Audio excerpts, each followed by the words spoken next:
Hey everybody, it's Callie with Bookshelf Banter, and today I am bringing you a review of Beautiful Disaster by Jamie McGuire. Now, this novel came out last year, and it is a contemporary romance, and normally I don't pick up the contemporary romance, not because I don't like romance, but because I really like fantasy, and I really love science fiction, and I totally dig paranormal, and none of that is included in contemporary romance. While I read these books, I always want there to be a werewolf or a vampire or a fairy. The thing is that contemporary romance all kind of reads the same to me. And when I was told about Beautiful Disaster, I thought it might become a disaster and was pleasantly surprised that the main character, Abby Abernathy, really was cool.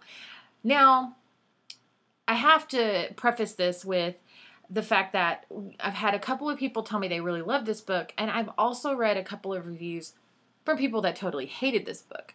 There is violence, and it is the male character that is violent, and I totally get how that could be offensive to some readers. So I warn you ahead of time. If you have an issue with this type of story, if you are younger, because this is definitely new adult, this book isn't for you, okay? Said, done, let's move on. I actually found the story to be very interesting. Not interesting like traveling to another universe or, meeting some really awesome fairy warrior. But it was interesting because Travis Maddox is into fighting. And not just any fighting, but like fighting in a basement. And lots of people betting on him. And the fact that he kind of looked like Adam Levine in my head throughout the book wasn't too bad either. Now, Abby doesn't really fall for his junk right away, and I think that that's kind of a fun, interesting way to play the story out, because Travis really doesn't dig, well, yeah, he doesn't really think of Abby that way either.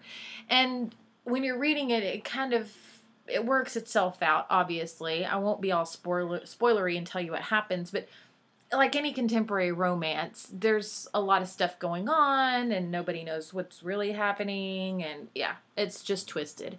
The thing is that I'm going to give Beautiful Disaster 3 books on the bookshelf. And you know that that's like a big deal for me with contemporary romance. So Jamie McGuire, way to go. Beautiful Disaster. Ugh.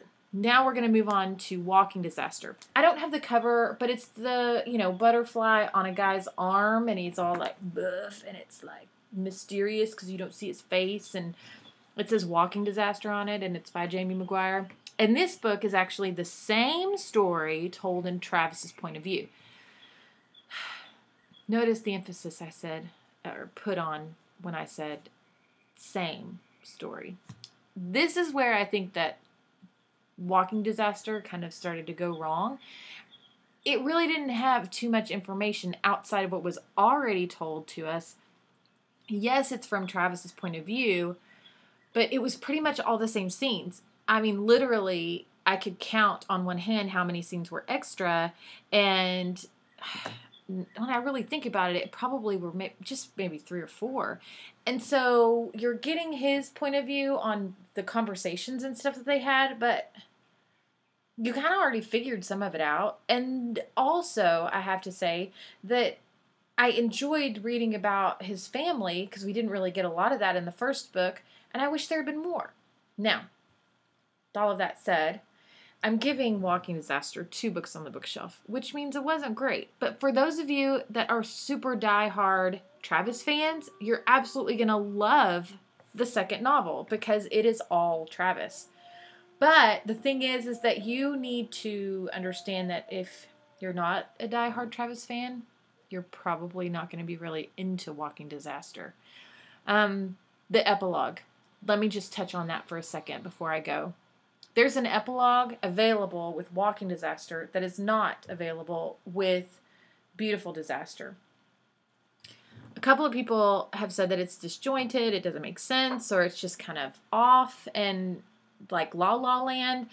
And I would like to say that it's not that I didn't like the epilogue. I actually did like it, but I felt like that whole story in itself, in that epilogue of their future, could totally be a book. Why would you put it into that little bitty chapter when you could write a whole other book about it? I think that would be so cool. Maybe. Travis Maddox. Yeah, that's where it should have come. Like his whole story of how that happened. Now some of you are thinking, oh, now I've got to get it so I can read the epilogue. And yeah, I kind of dug it. Thought it was kind of cool. And that's probably why I'm not totally dissing on Walking Disaster, because I felt like that there were some promising things within it. It just wasn't really brought to the forefront. I felt like it was a little too repetitive.